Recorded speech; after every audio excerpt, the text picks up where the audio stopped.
33 कोटि देवता तुम्हारी किस्मत में जो लिखा है वो देंगे। 33 कोटि देवता का काम है तुम्हारा भाग्य लिखना, पर केवल एक महादेव का काम है तुम्हारे भाग्य को बदल देना। तुम्हारी जिंदगी में दुख लिखा है, कब वो सुख लिख दे उसका कोई भरोसा नहीं। ये सिर महादेव की पिंडी को लोग लगाते, कई लोगों को देखा होगा तुमने, बोलो कभी देखा कि नहीं देखा? अरे बोलो, जम के बोलो जरा, देखा? ये सिर लोग महादेव की पिंडी को लगा देते हैं, ये सिर महादेव के शिवलिंग को लगा देते हैं। क्यों लगा देते हैं? क्यों?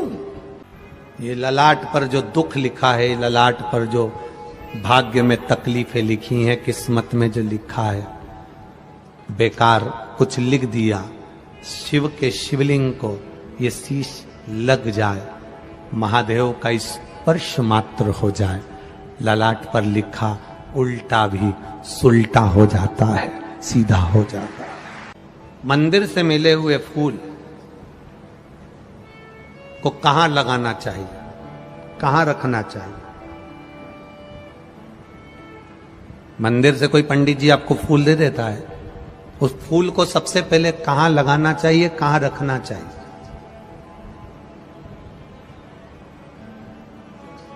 मंदिर गए, पंडित जी खुश हो गए, ब्राह्मण देवता प्रसन्न हो गए, उन्होंने मंदिर में से तुम्हें फूल उठाकर दे दिया, इस फूल को कहां लगाना चाहिए, कहां रखना चाहिए?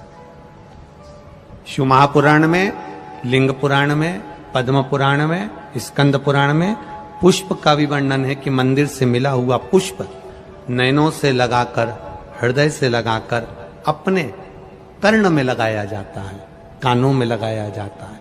कानों में क्यों? क्योंकि भगवान के प्रवेश का सबसे बड़ा दरवाजा यह कर्ण है, जो भगवान के प्रवेश को कराता है। आपने कथा सुनी, उसमें आपको मिला कि एक लोटा जल चढ़ाने से यह प्राप्ति होती है। शिव अंदर गया तब तो आपने मंदिर जाना प्रारंभ किया। अगर शिव अंदर नहीं जाता तो कोई मंदिर जाना प्रारंभ नहीं करता। लगाया हृदय से, कर्ण पर रखा, कर्ण पर रखने के बाद उसको फिर पुष्प को विसर्जन करने से पहले अगर कोई पंडित, कोई विद्वज्जन, कोई ब्राह्मण जन आपको फूल दे देते हैं, हृदय से, नेत्रों से लगाने के बाद, मस्तक से लगाने के बाद उसे थोड़ी देर कर्ण पर जरूर रखना चाहिए। कर्ण पर रखने के बाद फिर भले उसको उतार कर तुम विसर्जन कर दो, पर कान के छुए बिना उसका विसर्जन भी नहीं होता है। कर्ण का स्पर्श हो तो प्रवेश का द्वार ये कर्ण है, जिसमें से मेरा महादेव अंदर प्रवेश करा। शिव महापुराण में भगवान शंकर के बहुला गाय के पेट में प्रवेश करने की कथा आती है, कान के द्वारा। स्त्रियों को सबसे ज्यादा सुंदर आभूषण पहनने की अगर सुंदरता लगती है तो वो कान में ही लगती है। कभी तुमने सुना? 16 संस्कार में एक संस्कार है कर्ण छेदन संस्कार। कौन सा? कर्ण छेदन। कान को छेदा जाता है। क्यों छेदा जाता है? किस लिए? क्या जरूरत पड़ गई इस कानों को छेदने की?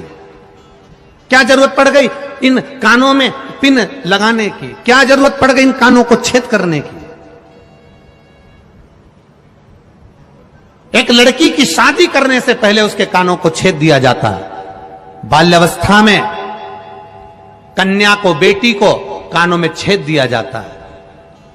एक कानों में छिद्र, दूसरा जम के बोलो जरा, नाक पर छिद्र। दोनों बड़ी मर्यादा के हैं। कर्ण छिद्र, बेटी को विवाह करने से पहले जब बेटी कुंवारी रहती है, कन्या रहती है, छोटी रहती है, उसके कानों को छेद दिया जाता है। पुरुष, उसके भी कानों को छेदा जाता है। कर्ण छेदन का महत्व क्या कहता है? अच्छा मिले उसको अंदर उतार लो। कोई अगर तुम्हारी बुराई कर दे, अपशब्द कह दे, तो कानों में जो छेद है, ये 2 छेदों का महत्व बड़ा प्रबल है। एक छेद अच्छाई को लेने के लिए है, दूसरा छेद जिसमें कुंडल डाले हैं, ये छेद जब कोई बुरा बोले तो उस छेद में से बाहर निकालने के लिए है, ये अंदर प्रवेश के लिए नहीं। कानों के दो छेद, एक जो तुमने कान छेदन करा है, कुंडल पहने हो, उससे अपनी बुराई को, अपने को कोई अपशब्द कह दे, ताना दे दे, गाली दे दे, आड़ा टेढ़ा कह दे, अपशब्द कह दे, तुम्हारी निंदा कर दे, बुराई कर दे, अपशब्द कहे। हमने पहले भी कथा में वीरगंज की कथा नेपाल से कहा था, भगवान से प्रार्थना करते समय एक प्रार्थना ये भी करना कि मुझे अपनी बुराई सुनने की सहनशीलता देना। इतना जरूर करना भोलेनाथ कि लोग मेरी बुराई करे तो मैं सुन सकूं, किसी को अपशब्द ना बोलूं, वो आड़ा टेढ़ा बोले मैं सुन लूं, वो मुझे गाली दें मैं सुन लूं, क्योंकि दुनिया के लोगों को सुनने की आदत खत्म हो गई। बेलपत्री की माला बना रही हैं, मंदार के फूल उसमें लगा रही हैं। बेलपत्री की माला में सुई का प्रयोग नहीं होता, तुलसी की माला में सुई का प्रयोग नहीं होता। जरा ध्यान देना, शमी